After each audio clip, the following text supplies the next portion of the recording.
Buenas tardes con todos y con todas. Les agradecemos mucho su presencia aquí en este seminario. Yo voy a estar ahora coordinando el seminario de investigación del PIEM de febrero a mayo y les quiero dar la cordial bienvenida.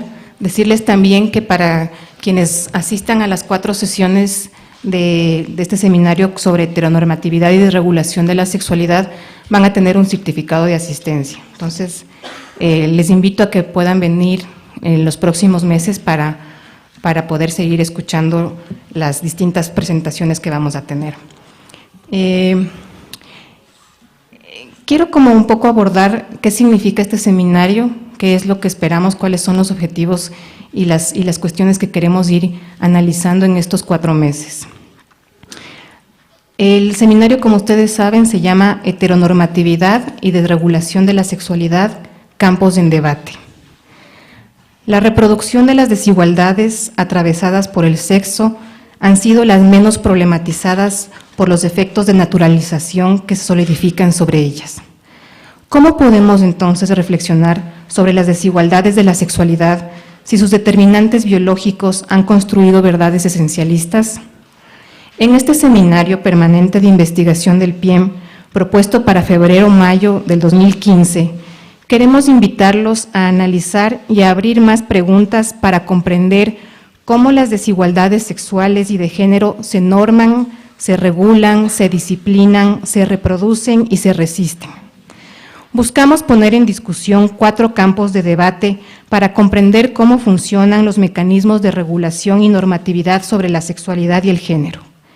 Estos campos se estructuran en las políticas de salud y las verdades médicas y jurídicas, en los discursos y prácticas copolíticas que gobiernan las poblaciones, en la asimilación dentro del ámbito religioso y en las producciones discursivas del conocimiento científico. Les damos la cordial bienvenida a este seminario que inicia con la presentación del trabajo de Elba Alcántara y va a ser comentado por Alicia Pérez Duarte. Entonces vamos a dar la palabra a Eva. Les voy a dar una breve reseña de su trabajo y de quién es ella. Eva es licenciada en Psicología por la UNAM, maestra en Estudios de la Mujer y doctora en Ciencias Sociales por la UAM, diplomada en Pensamiento Contemporáneo, 17 Instituto de Estudios Críticos, en Psicoanálisis de la UAM y en Bioética de la UNAM. Desde 2006 es profesora investigadora de tiempo completo, adscrita al Departamento de Educación y Comunicación de la Universidad Autónoma Metropolitana Xochimilco. En su línea de investigación aborda las prácticas, los discursos y los procesos de subjetivación vinculados a las regulaciones médicas y jurídicas del sexo-género en la infancia. Es jefa del área de investigación básica y transdisciplinaria en ciencias sociales e integrante del grupo académico denominado Subjetividad, Sexualidad y Política. Sus publicaciones más recientes son: en coautoría con Yvonne Sass, publicó el artículo titulado Between the Local and the Global, Chronicles for Understanding the File of Sexology in Mexico, en el International Journal of Sexual Health, 2013. Con Hortensia Moreno coordinó en 2013 la edición del número 47 de la revista Debate Feminista, cuya temática central abordó la intersexualidad. Para el mismo número escribió el artículo titulado Identidad sexual, rol de género y fue cotraductora del artículo Consortium of Management of Desires of Sex Differentiation, conocido como Consenso de Chicago y publicado en el mismo número. Actualmente se encuentra preparando un libro basado en su tesis doctoral titulado Llamado Intersexual. Muchas gracias a Eva, ella es siempre bienvenida aquí en el Colegio de México y en el PIEM por su presentación.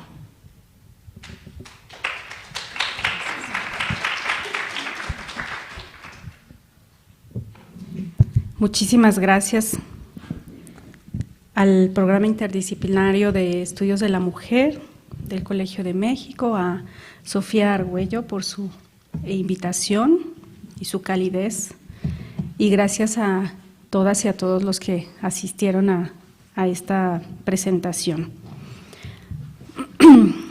Pues básicamente lo que me gustaría es utilizar este espacio para presentar parte de mi trabajo y para pensar en conjunto una serie de temáticas que, como lo dijo Sofía Argüello, pues son bastante recientes y pendientes todavía por problematizar. Bueno, voy a iniciar. Número 1, lo que acontece. Argentina. El 9 de octubre de 2013 fue otorgado en Argentina un nuevo documento nacional de identidad, DNI, a Lulú, quien tenía en ese entonces 6 años de edad.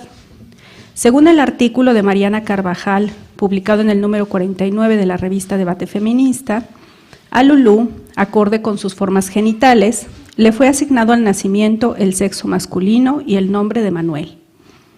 Sin embargo, a decir de la madre, desde muy pequeña Lulú repetía: yo nena, yo princesa. Buscaba ponerse la ropa de su mamá y pedía muñecas para jugar.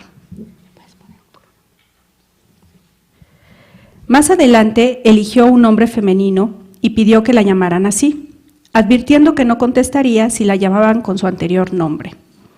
La madre de Lulú consultó a diversos especialistas, quienes recomendaron tratamientos contradictorios.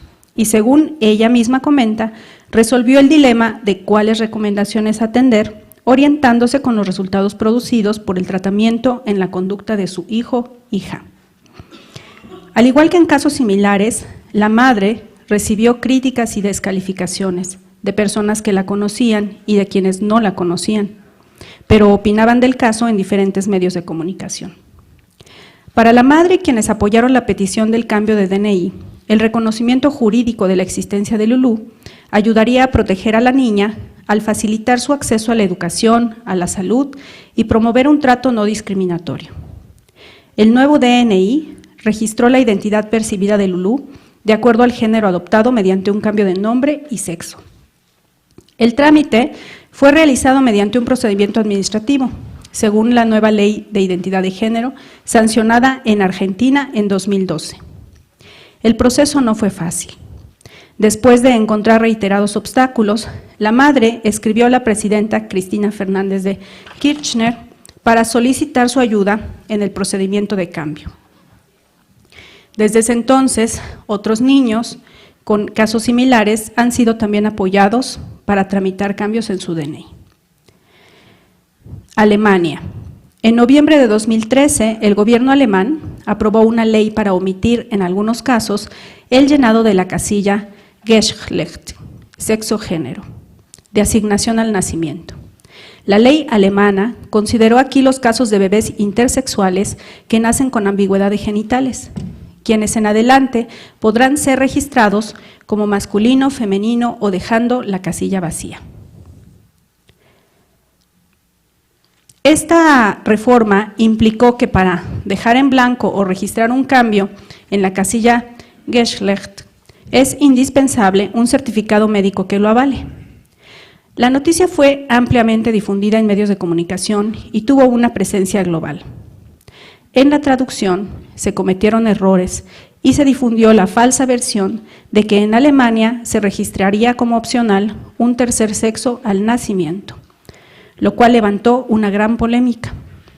Desde el primer momento, algunos integrantes de la comunidad de activismo intersexual intentaron aclarar la información. Contrario a la opinión que mira la reforma como un avance progresista, la comunidad intersex advirtió que una medida que omite el sexo de asignación en el carnet de registro puede dar lugar a que ese infante y más adelante ese niño, niña o niñe sea estigmatizado. La comunidad intersex también rechazó la forma de registro del Geschlecht, sexo-género, pues depende de lo anotado en la constancia médica, con lo cual da prioridad a un médico que en última instancia no es quien se va a ocupar de criar a ese bebé día con día. México. En mayo de 2011, un periódico local de Puebla publicó una nota con el siguiente encabezado: quitan escuela y médicos a niño con ambos sexos. Jaime, de 12 años, no sabe leer ni escribir porque lo echaron por ser hermafrodita. En el hospital del Niño Poblano le piden a sus padres 40,000 pesos para operarlo. Jaime, a quien he optado por referir a partir de un seudónimo, nació con ambigüedad de genitales, según las medidas establecidas en estándares médicos. Por las notas periodísticas y una entrevista publicada de la madre, conocemos lo siguiente. Dice la madre: desde que él nació, me dijeron que era niña. Después, como a los 2-3 meses, resulta que él se pone malito. A la hora de patear le tronaba una tripita o algo así. Yo lo llevo con otro doctor para ver qué era lo que el niño tenía. Y me dicen que no es otra cosa más que una hernia y que la niña no era niña sino era niño. Entonces yo vengo con el doctor con el que me alivié y le pregunto si me podía componer el papel de alumbramiento porque acá específicamente dice que era niña. Y me dice él que no, porque él desgraciadamente no sabía qué definir, si era niña o niño. Si es niña, le tendrán que reconstruir todo lo que necesite. Pero la verdad, el Seguro Popular no me cubre nada de eso. Supuestamente por la edad que ya tiene, 12 años, me dijo la gestora del seguro de allá, del Hospital del Niño Poblano, que ya no me cubre ningún tratamiento y que investigara yo si me puede cubrir hasta la operación. En caso de que no, pues yo tengo que cubrirla. Más o menos me sale como en 40,000 pesos, entonces la verdad yo soy de bajos recursos y no tengo para cubrir esos gastos. Así las cosas, a la edad de 12 años, Jaime no contaba con su acta de nacimiento, lo cual le impidió que tuviera acceso a un registro. Fue expulsado de una escuela pública y a los 12 años Jaime no sabe leer ni escribir. Años después del nacimiento de Jaime, su mamá acudió de nuevo a los servicios médicos, esta vez al Hospital del Niño Poblano, en donde le informaron que debía hacer unos estudios de diagnóstico. Sin embargo, la madre no contaba con el dinero para cubrir el costo de los estudios, 2 de 1,400 cada uno de 876 y otro de 140. Realmente no lo tengo, allá no me los quieren cubrir, no sé cómo hacerle para entregarlos. Ante ese callejón sin salida, la madre decidió hacer público el caso de Jaime para pedir ayuda. Los medios de comunicación se interesaron a partir de que encontraron en Jaime a un, entre comillas, hermafrodita, un, entre comillas, niño con ambos sexos. En un video difundido en la internet, el reportero pregunta a Jaime: ¿tú te sientes niña o niño, digamos? Niño, responde tímidamente Jaime. La madre y Jaime no tienen duda de que él es un niño.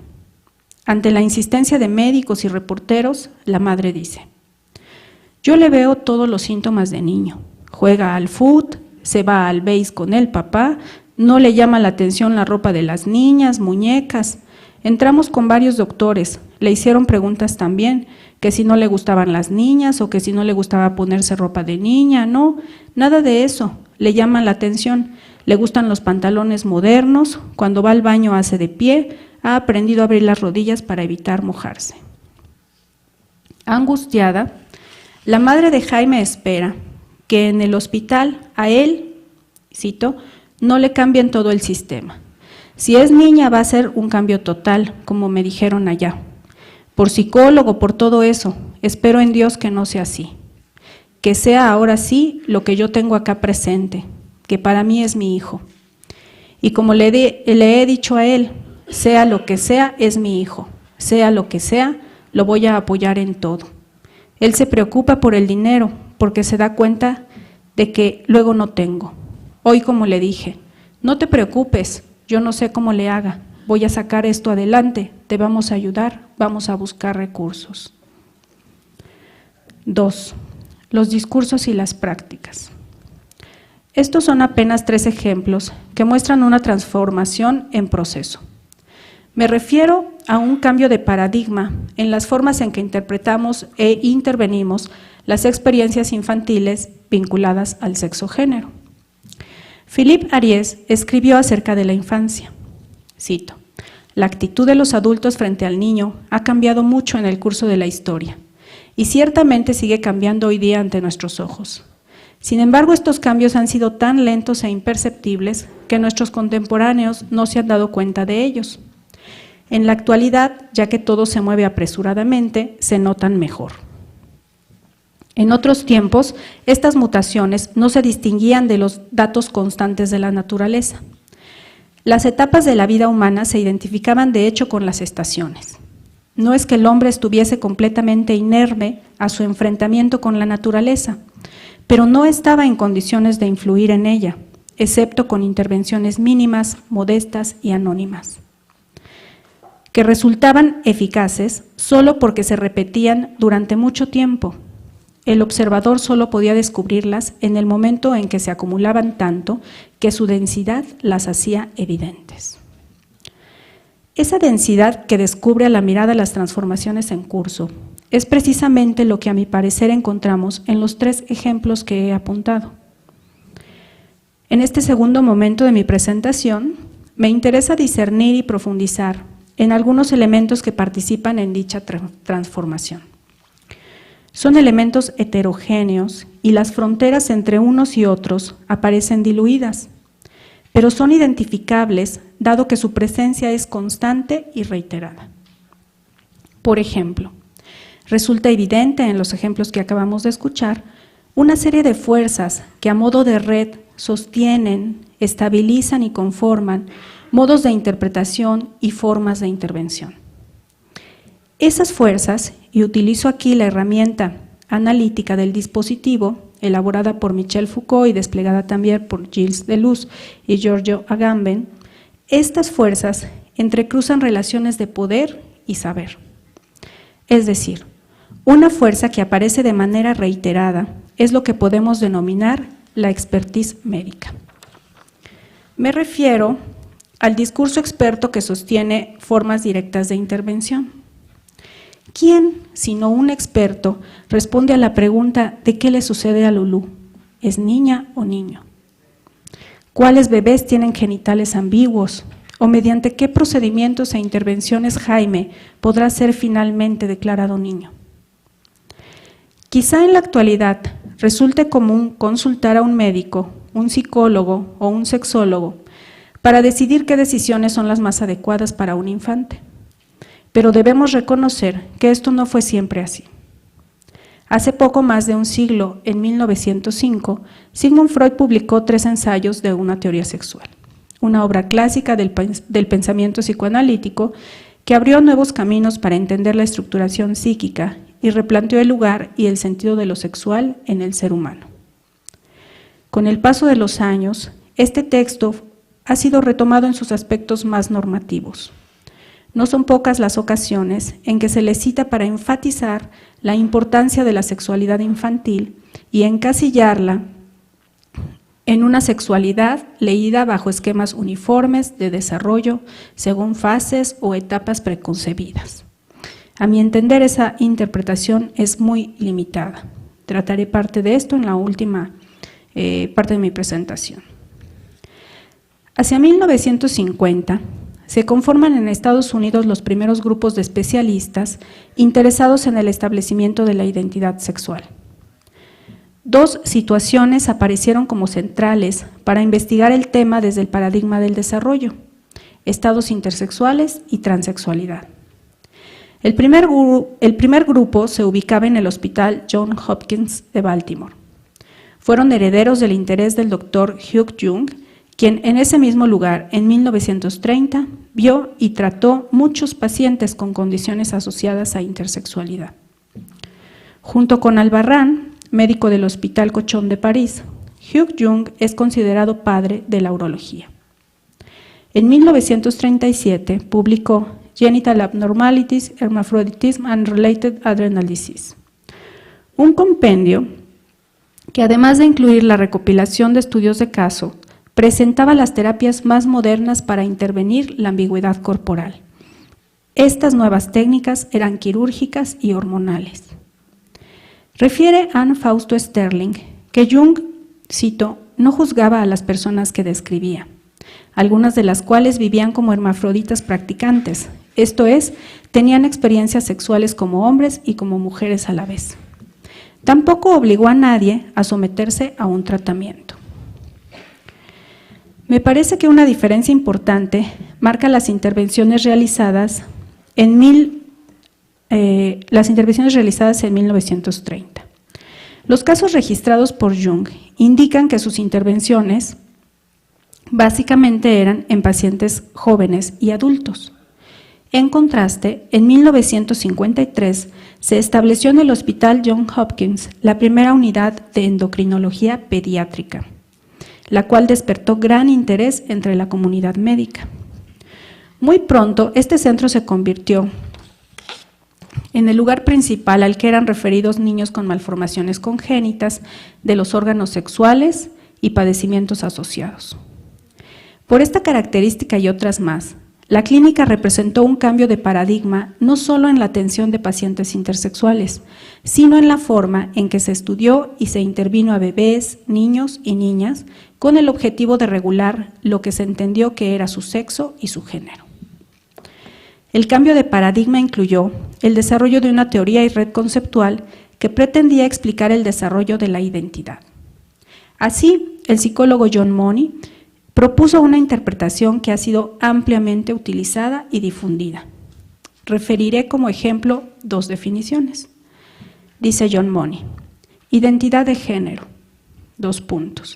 la igualdad a sí mismo, la unidad y persistencia de la propia individualidad como varón, hembra o ambivalente, en mayor o menor grado, en especial tal como es experimentada en la conciencia acerca de sí mismo y de la conducta. La identidad de género es la experiencia personal del papel de género, y esta es la expresión pública de la identidad de género. Papel de género, : cuanto una persona dice o hace para indicar a los demás o a sí mismo el grado en que es varón o hembra. Incluye la reacción y las respuestas sexuales, si bien no se limita a las mismas. El papel de género es la expresión pública de la identidad de género, y esta es la experiencia privada del papel de género. Así, género e identidad se fundieron para explicar a partir del correlato conductual al ser, entre comillas, varón o hembra. Registros del sentir, del decir y del hacer quedaron inscritos como evidencias del género, mientras que el sexo pasó a ser lo natural, en palabras de Money, cito, elementos básicos irreductibles que ninguna cultura puede erradicar. De ahí a la maleabilidad del género quedaba un paso.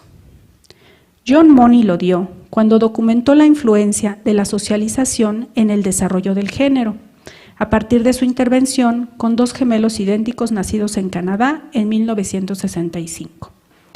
Los gemelos eran dos niños con formas genitales comunes y un desarrollo típicamente masculino. Fueron diagnosticados con fimosis, por lo cual se les practicó una circuncisión con electrocauterio a la edad de 8 meses. Uno de ellos perdió el pene debido a una quemadura durante el procedimiento. Se llamaba Bruce. 7 meses después del accidente, los padres vieron en televisión a John Money, explicando su teoría sobre la identidad de género, y decidieron escribirle sobre el caso de su hijo. Money contestó invitándoles al Hospital Johns Hopkins. En 1967, a los 17 meses, los gemelos y sus padres fueron recibidos por el equipo médico. Luego se propuso a los padres una reasignación de sexo para el bebé que había perdido el pene. Se les dijo que ese procedimiento era regular en otros casos. Pero los padres no comprendieron que ese procedimiento sería aplicado por primera vez en un caso como el de Bruce. Los padres dudaron. Money insistió que la reasignación debería practicarse lo antes posible, pues la identidad de género se instala a los 2 años.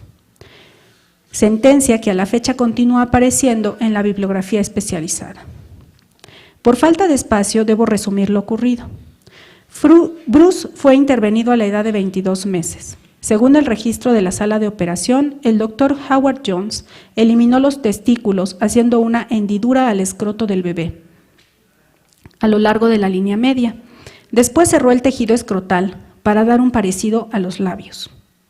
La uretra se redujo para aproximarse a la posición de los genitales femeninos y una hendidura vaginal cosmética se hizo formando la piel alrededor de un tubo de laminados de gasa durante la curación.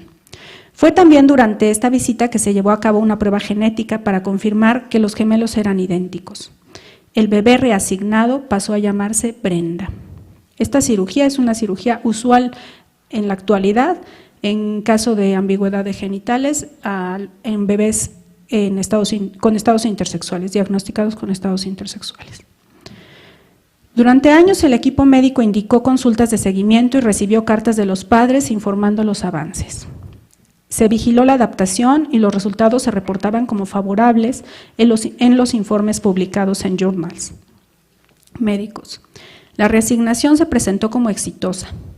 No se publicó que Brenda prefería orinar de pie, que presentaba sentimientos de ansiedad, aislamiento social y miedo persistentes, así como dificultades escolares. A la edad de 13 años, Brenda dijo a sus padres que se suicidaría si la obligaban a regresar una vez más. También rechazó de manera repetida desde los 8 años la cirugía en la que le construirían una vagina. Pese a su rechazo a recibir tratamiento médico, aceptó comenzar a tomar un tratamiento hormonal encaminado a producir cambios puberales esperados en el cuerpo de una mujer. La teoría de la maleabilidad del género en la infancia temprana de Moni se sostuvo principalmente en este caso. Dado que Brenda y su hermano gemelo compartían el mapa genético y el ambiente familiar, se presentaban las condiciones ideales para un diseño experimental. Pese a que Moni no era médico, varios factores contribuyeron para que sus teorías tuvieran una muy buena recepción entre los equipos médicos especializados en intersexualidad. Por ejemplo, Moni siempre dominó el código médico, su vocabulario, su narrativa, su sintaxis, sus rituales. Pertenecía a un equipo médico con gran legitimidad, localizado en el corazón de la producción científica. La Clínica de Endocrinología Pediátrica del Hospital Johns Hopkins definió durante décadas los criterios diagnósticos y de tratamiento de los estados intersexuales. Criterios que se siguieron en todo el mundo, pues eran reproducidos en los principales tratados médicos. En 1980, a los 14 años, Brenda y su hermano se enteraron de la historia. A partir de ahí, Brenda decidió cambiar su nombre a David, iniciar un tratamiento hormonal para acentuar rasgos masculinos, someterse a una mastectomía y a una faloplastía. El secreto revelado causó una gran impresión a su hermano gemelo, quien años más tarde fue diagnosticado con esquizofrenia. Además de las revistas médicas y psicológicas especializadas, la historia de David Reimer fue dada a conocer a un público más amplio por la cadena BBC, por varias revistas populares y por una biografía que publicó Colapinto en 2006. En algún momento, David Reimer eligió hacer pública su identidad y contar detalles de su historia. A la edad de 38 años, se suicidó. Su hermano gemelo se había quitado la vida unos años antes. También en Estados Unidos otro grupo en la Universidad de California se interesó en temas similares. En ese equipo se encontraba Robert Stoller, médico psiquiatra y psicoanalista, investigador en la Clínica de Identidad de Género. Tuvo formación psicoanalítica en el Instituto de la Sociedad Psicoanalítica de Los Ángeles y fue analizado por Hannah Fennikel. Fue autor y coautor de varios libros, entre los cuales se encuentra Sex and Gender on the Development of Masculinity and Femininity, en donde define 3 nociones básicas: sexo, género e identidad sexual. Sexo es para Stoller una categoría biológica, compuesta de condiciones físicas, cromosomas, genitales externos, genitales internos, gónadas, estados hormonales y características sexuales secundarias. En un futuro, dice, será posible adicionar el sistema cerebral. El sexo es determinado por la suma algebraica de todas esas cualidades. Su resultado es que la mayoría de la gente puede ser llamada hombre o mujer. Cito a Stoller: género es un término que tiene más connotaciones psicológicas y culturales que biológicas. Género es el grado de masculinidad o feminidad encontrado en una persona. Y obviamente, mientras los encontramos mezclados en los humanos, el hombre normal tiene una predominancia de masculinidad y la mujer normal una predominancia de feminidad. La identidad de género comienza con el conocimiento y el descubrimiento, ya sea consciente o inconsciente, de que uno pertenece a un sexo y no al otro. Conforme uno se desarrolla, la identidad de género llega a ser mucho más complicada. De tal manera que, por ejemplo, uno puede sentirse a sí mismo no solamente como un hombre, sino como un hombre masculino o un hombre afeminado, o un hombre que fantasea siendo una mujer. El rol de género es la conducta manifiesta que uno despliega en la sociedad, el rol que él juega, especialmente con otras personas, para establecer su posición con ellos. Para Stoller, identidad de género es una noción teórica que permite trabajar analíticamente. Según él, el proceso de desarrollo de la identidad de género sigue intensamente hasta por lo menos el final de la adolescencia. Stoller lee fases de desarrollo en la organización sexual descrita por Freud y propone que aunque el núcleo de la identidad de género se establece antes de que se complete la fase fálica del desarrollo, es posible que una persona en la infancia tardía, la adolescencia o la madurez sea capaz de cambiar su género exitosamente y sin un gran choque interno. He optado por detenerme en los orígenes de las teorías del desarrollo de la identidad de género, porque las nociones y las lógicas ahí establecidas constituyen una parte importante de esa densa red con la cual se interpreta e interviene en la actualidad el sexo-género en la niñez. Michel Foucault descubrió la naturaleza del dispositivo como esencialmente estratégica. Cito: estrategias de relaciones de fuerza, sosteniendo tipos de saber, habla de límites de saber, inscritos en juegos de poder. ¿Cómo se inscriben las fuerzas de saber como relaciones de poder? En el tema que nos ocupa, he encontrado que además del lugar que ocupa el saber médico en la producción subjetiva, este vínculo se encuentra con claridad en dos ámbitos de la vida social: el derecho y los medios de comunicación. Estos dominios capturan el saber biomédico, lo reproducen, lo transforman. Son fundamentales para abrir o cerrar espacios de posibilidad, lugares y formas de existencia. Giorgio Agamben identifican con claridad que los dispositivos deben siempre implicar un proceso de subjetivación, deben producir su sujeto. Abordaré aquí otro elemento importante: el trastorno de identidad sexual en la infancia, también conocido como disforia de género en niños.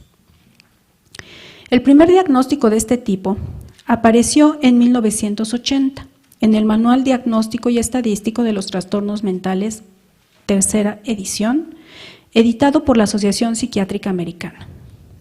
Una década después, en 1990, la Clasificación Internacional de Enfermedades, editada por la Organización Mundial de la Salud, lo incluyó. Con el paso del tiempo, el uso del diagnóstico se ha incrementado, abriendo polémicas y planteando dilemas sociales y clínicos.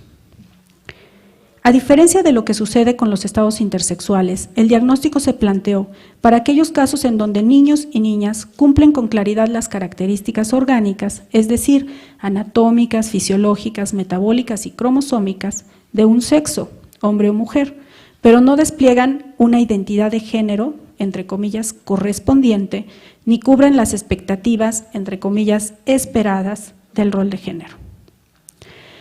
El diagnóstico produce una lectura de la situación enraizada en las dicotomías normal-anormal, en donde clasifica deseos, conductas, preferencias y sentimientos como naturalmente masculinos o naturalmente femeninos. Es indudable que el diagnóstico emerge en consonancia con otros dos diagnósticos: trastorno de identidad de género en la adolescencia y trastorno de identidad de género en la adultez, actualmente denominado como disforia de género en adolescentes y adultos. El diagnóstico en niños emergió en consonancia también con las narrativas de adultos trans que referían haber experimentado desde la niñez deseos, conductas, preferencias y sentimientos similares. Es por ello que en años recientes el diagnóstico de la niñez, que se encuentra actualmente en revisión por la Organización Mundial de la Salud, ha tenido incluso una lectura desde el campo de los derechos humanos. Esto es, hay quienes opinan que mantener el diagnóstico en la Clasificación Internacional de Enfermedades abre posibilidades para una existencia legítima a niños y niñas que presentan, entre comillas, conductas de género variantes. Y ayudaría, además, a resolver problemas sociales que niños y niñas enfrentan. En contraste, otros grupos de trabajo, como Global Action for Trans Equality, GATE, advierten que el diagnóstico interpreta la experiencia infantil desde un esquema medicalizado que favorece la patologización de la experiencia infantil.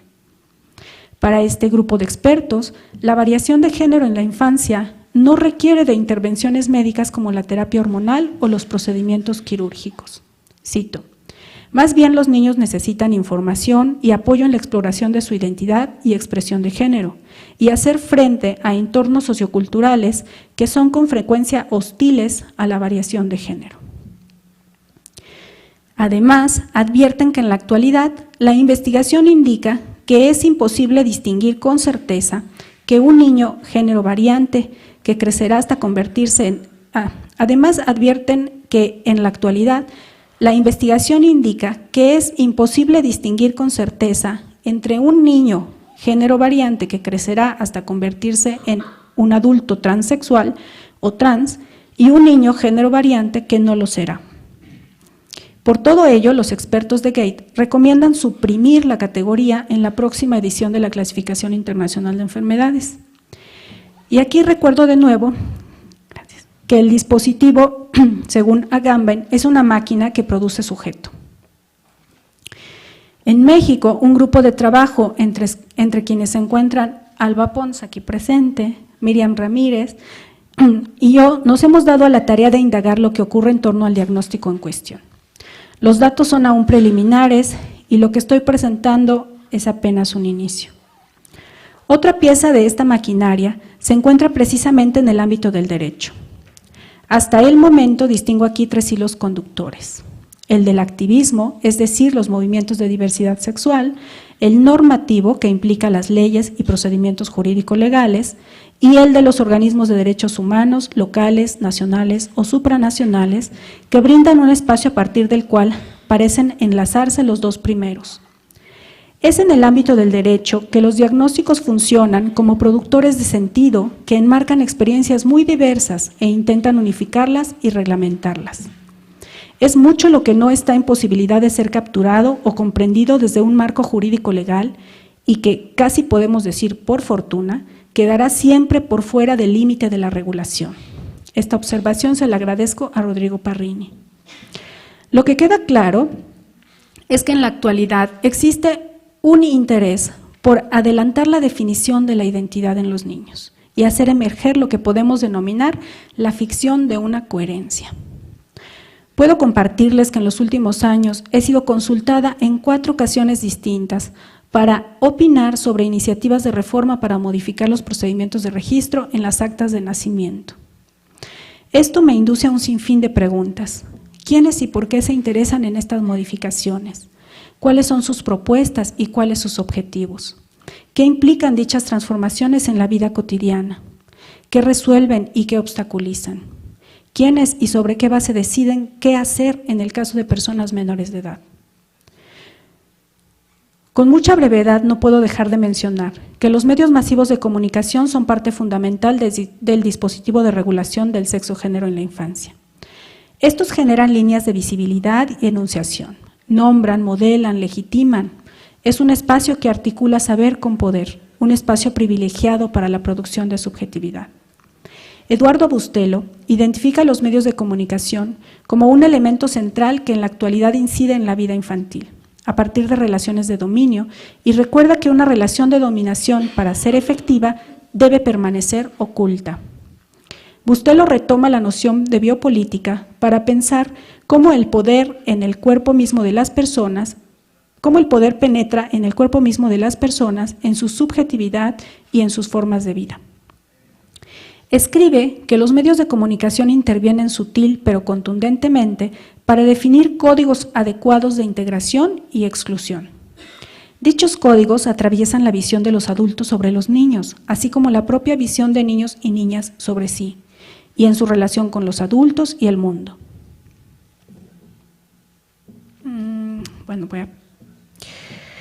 Usted lo describe una estrategia a partir de la cual se interviene en la infancia, la compasión. Esta forma de concebir a los niños los ubica como seres indefensos e inocentes y que no son moralmente imputables. Aquí anota Bustelo que los medios de comunicación masiva abusan de la presentación de este discurso mediante la promoción de situaciones de ayuda social, apelando a la presentación de escenarios que crean situaciones y casos, exagerando intencionalmente y promoviendo una movilidad de la sensibilidad con propósitos completamente ajenos a un interés genuino. Por ejemplo, la intención de vender más. Gracias. Ya voy a acabar. Bueno, voy a cerrar mi presentación planteando más preguntas que respuestas. Es un movimiento que por lo pronto considero estratégico para pensar los temas que nos ocupan. Como he presentado, considero que la regulación del sexo-género en la infancia va tomando fuerza. En los últimos 50 años es muy claro cómo los discursos de saber sobre el sexo-género se establecen y diseminan, y cómo aparecen formas de intervención cada vez más directas y más concretas que inciden en aspectos otrahora impensables: el curso de vida, el cuerpo, la sensibilidad, los límites de ser niño y niña.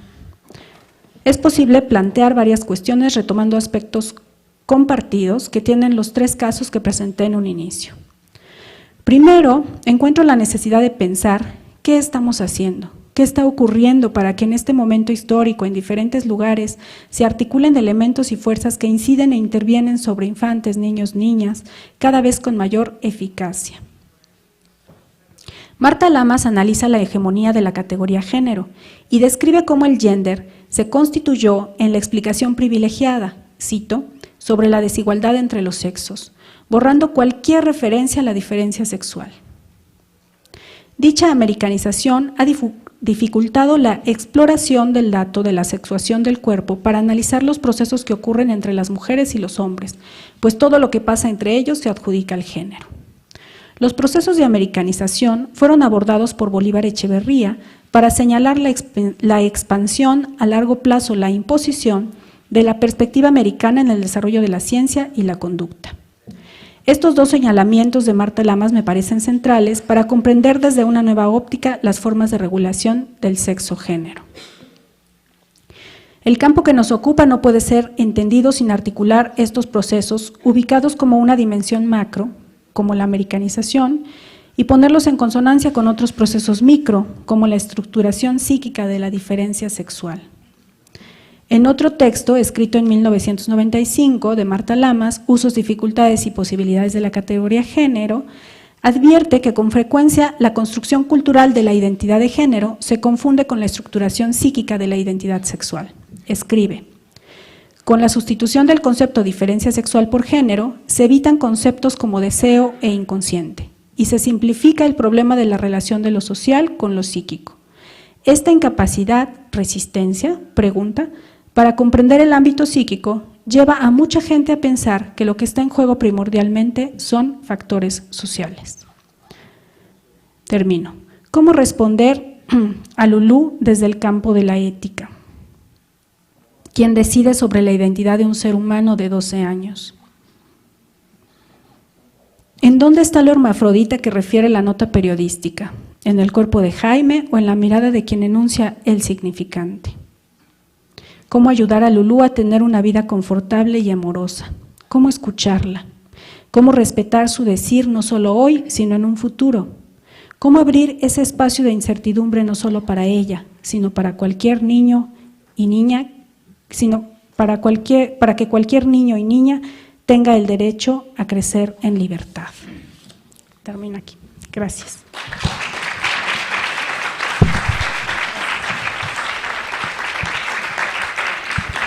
Bueno, muchas gracias a Eva, y Como ustedes pueden ir viendo, desde el inicio de este seminario estamos tratando de responder a esta pregunta de cómo podemos reflexionar sobre las desigualdades de la sexualidad si sus determinantes biológicos han sido construidos bajo verdades esencialistas.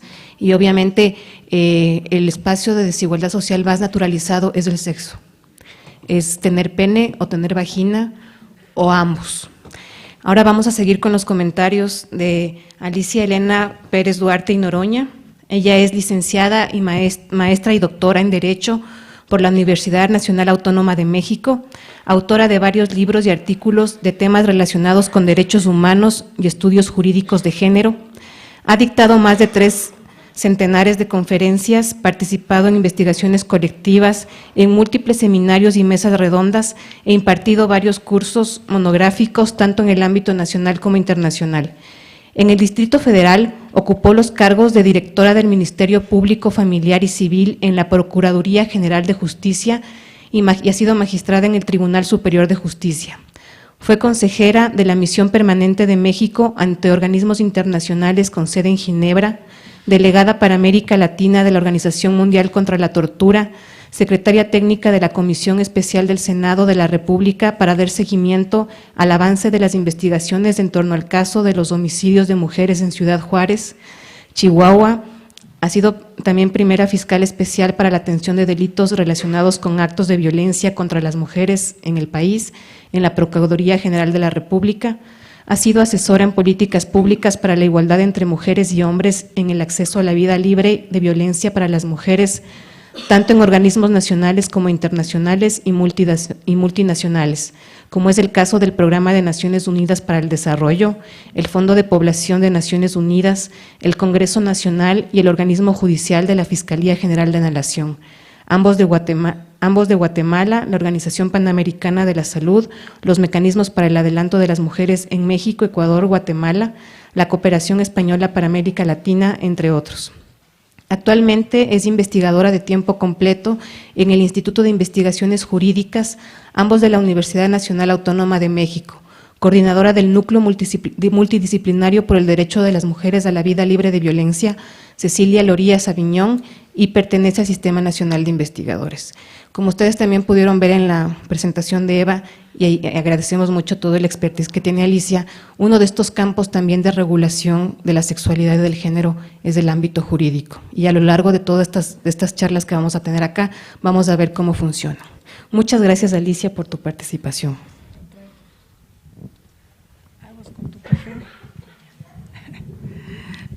Al contrario,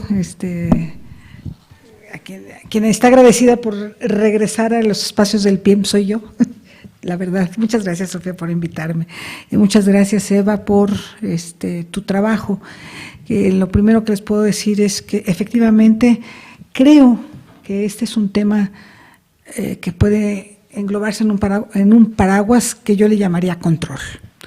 Control desde la medicina para decidirnos quiénes somos, quiénes y por qué, y qué es lo que nos define desde el si somos niños o niñas, y además tiene que ser en este binario, según el control médico, o por el derecho, que también establece quiénes, cómo y de qué manera, con qué papeles o con qué documentos nos vamos a identificar a partir de esa definición médica desde el momento del nacimiento. Entonces, sí, me parece que esto es muy importante y no por que ahorita efectivamente hay muchos más estudios. Les podría yo referir que mi primera experiencia en el Tribunal Superior de Justicia del Distrito Federal fue justamente una sentencia en segunda instancia, es decir, en apelación, en un juicio que llevaba más de 10 años entre una persona que había nacido mujer, o por lo menos en su acta de nacimiento decía que era mujer, y a quien yo tenía enfrente era a un señor, además con doctor en, si mal no recuerdo, era traumatólogo. Entonces el acta de nacimiento y lo que yo tenía enfrente no checaba. Y el juicio de más de 10 años implicaba efectivamente el intentar hacer que el documento jurídico correspondiera a su realidad. Y a pesar de que desde siempre, desde que tenemos el Código Civil actual en el Distrito Federal y que en aquel entonces era también el Código Civil para el Distrito Federal en asuntos locales y federal para todo lo demás, decía que las actas de nacimiento se pueden corregir, entre otras cosas, para hacer corresponder la realidad que se vive en el acta de nacimiento. Yo sé que quienes pusieron esta frase célebre en el en el Código Civil estaban imaginándose que yo me llamo Alicia Elena en mi acta de nacimiento y que de repente todo el mundo me dice Alicia. Y entonces en algunos documentos está solo Alicia y no Alicia Elena. Yo podría elegir el quitarle la Elena a mi nombre para que correspondiera mi contexto con mi nombre en el acta de nacimiento. Así de sencillo se lo imaginaron. Pero en el caso que les comento, es exactamente lo mismo. El acta de nacimiento dice que es una niña, pero la realidad que estaba frente a mí, y desde luego en todo su contexto, es que era un hombre. Lo que refiere Eva en su trabajo es mucho, por lo menos en esta primera parte, es mucho desde la visión de la medicina, de la psicología y de la antropología, pero eso lo recoge el derecho y lo convierte en la verdad jurídica. Y una vez que nos topamos con la verdad jurídica, pues nos sentamos a llorar, porque no veo de qué otra manera podemos reaccionar frente a eso. Pues ya oímos a Murillo Karam recientemente, ¿verdad? Ya se está establecido el asunto de la verdad jurídica en el caso de Ayotzinapan y en el de Atlaya y en el de muchos otros, entonces ya pues no nos queda más que aceptar que eso, que se llama verdad jurídica, independientemente de que se enfrenta, se choca, nos atropella con la realidad, ¿sí? Pues así fue definido. Entonces, creo que este trabajo que estás haciendo, Eva, con el grupo de compañeras que mencionaste, va a tener un impacto dentro de la visión y la manera de interpretar el derecho que tenemos en nuestro país.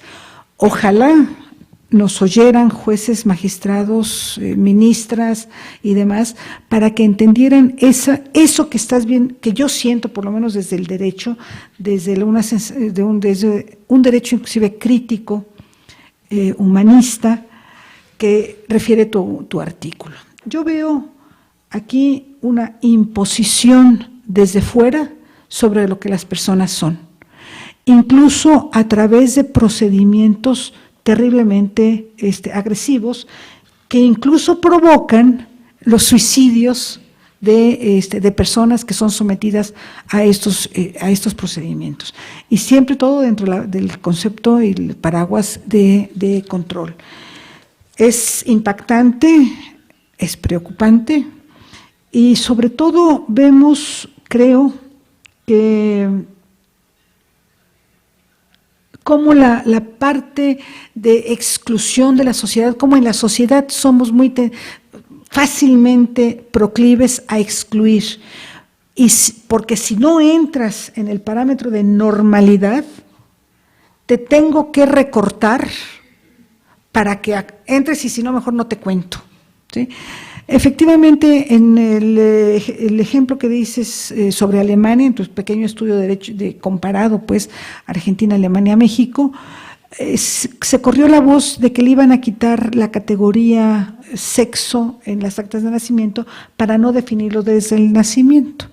Cuando me lo preguntaron que si era viable en México, yo les dije, pues vamos a perder la posibilidad de saber cuántos hombres y cuántas mujeres hay en México aproximadamente, porque no tenemos otro dato más que ese para hacer ese conteo, ¿no? Para hacer nuestros conteos y para saber que las mujeres somos el 51% de la población aproximadamente. Pero lo importante de este comparativo es que es cómo reflejamos la necesidad social de mantener un control sobre tu identidad, y si no encajas, tu identidad no encaja en eso que yo tengo, en el cajón que yo tengo ubicado social, y desde el punto de vista de gobierno también, para hombres y para mujeres. Y si no, pues te recorto o te pego aditamentos, ¿no? Para que más o menos correspondas a ello. Sí, la experiencia de los años de haber trabajado y vivido en Ginebra me refiere a muchos de los datos que tú tomas aquí. No es solo un procedimiento médico, por eso hablo yo de la invasión y del recorte, literalmente te recorto, porque las personas que nacen con esta indefinición o con este campo de ambigüedad entre niño y niña, no es nada más una cuestión de que si te quito o no te quito el pene, si te construyo o no te construyo una vagina. Tiene toda una problemática física, y por lo menos así oí que lo atestiguaban personas intersexuales allá en Ginebra, que tiene que ver con su salud. Y muchas personas, varias de ellas reclamando que les habían impedido una salud física, es decir, cómo orinar, y lo que eso significa, orinar de pie, orinar sentada, pero además lo que implica para los riñones cuando internamente están preparados los riñones y toda la uretra y demás para salir por un pene o para salir vía el cachito que tenemos las mujeres, que no sé cómo se llama, pero sí sabemos, ¿verdad? Uno es más larguito que el otro. Todo eso implica una serie de problemas de salud que no están contemplados en estas primeras etapas, incluso en los países en donde se permite este cambio quirúrgico para definir al niño o a la niña. Entonces, ¿cuánto tiempo tengo todavía porque puedo seguirle así un montón? Tú dime. ¿15? Ah, bueno, entonces ahí la voy.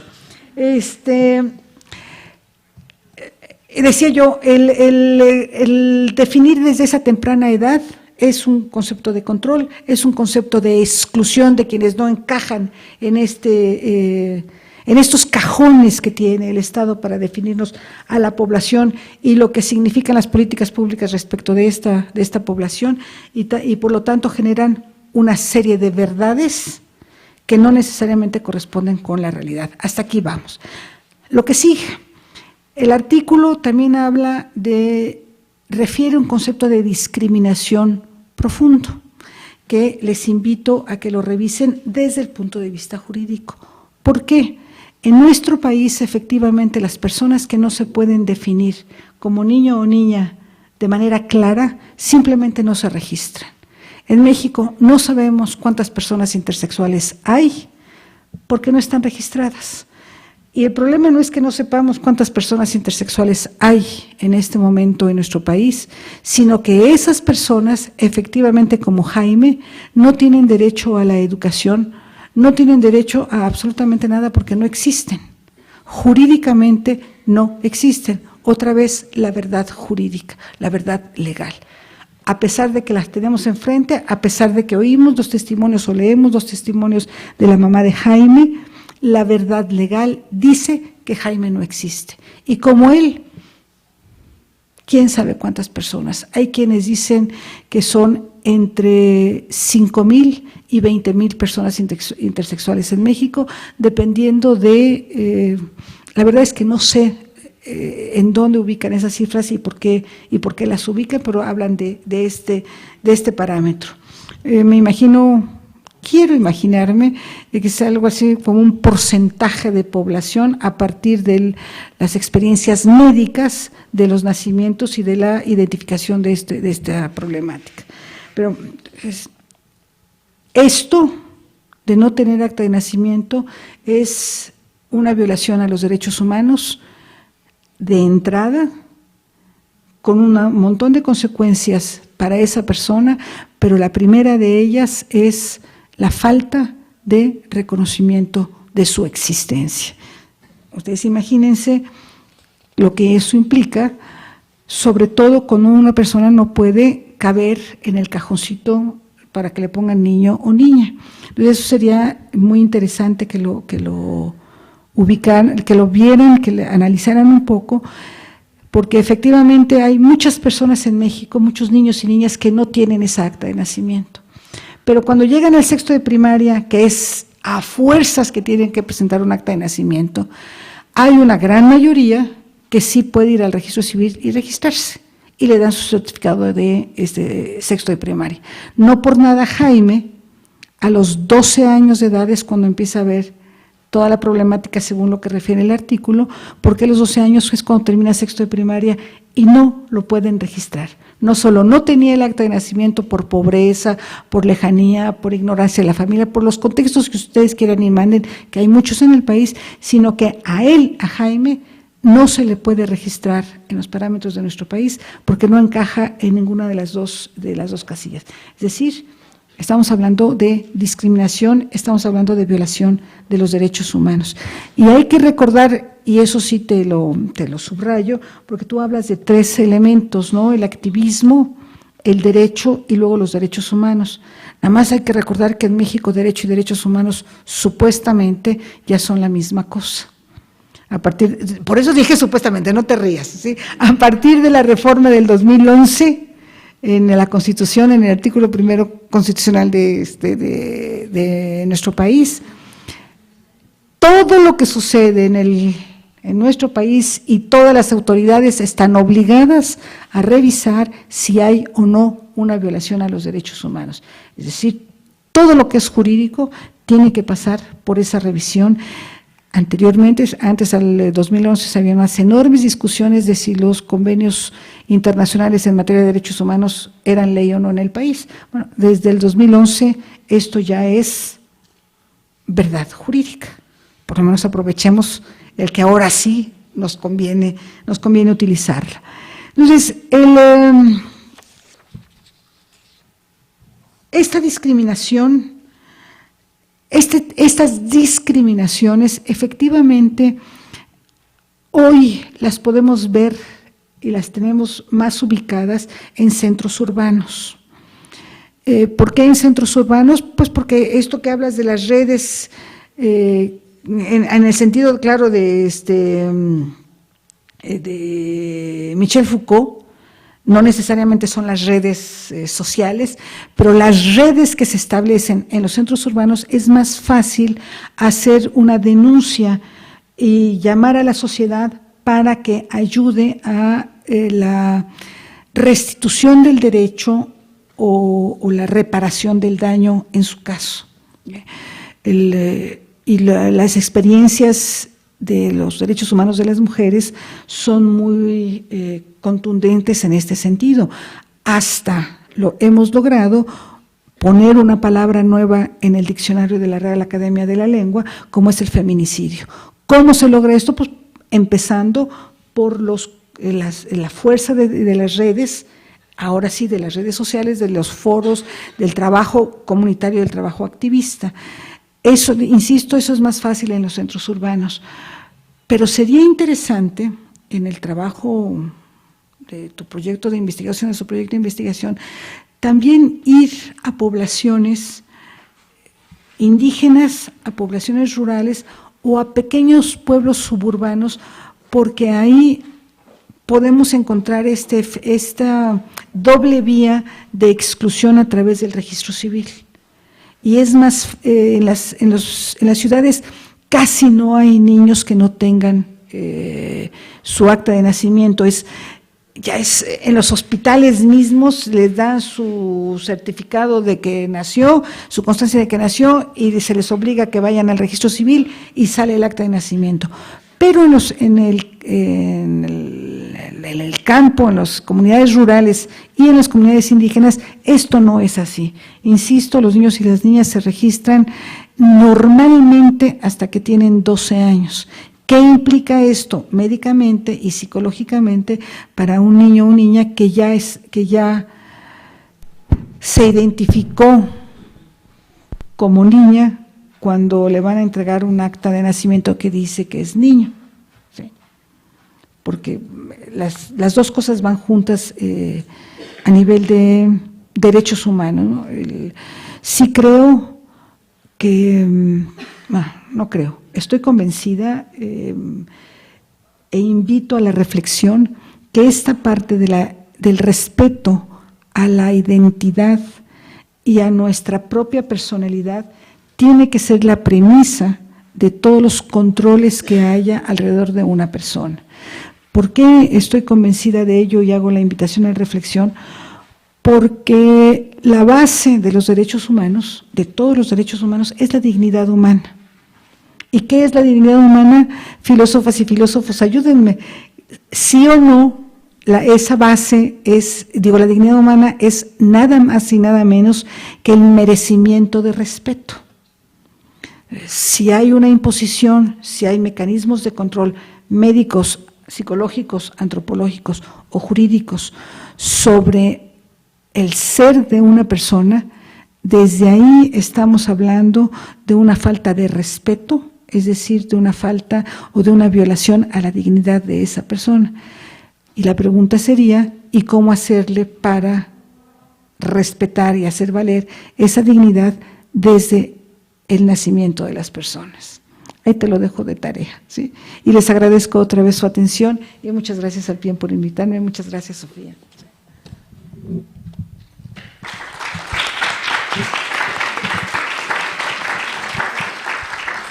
Bueno, muchísimas gracias a Eva y Alicia por la presentación y por los comentarios.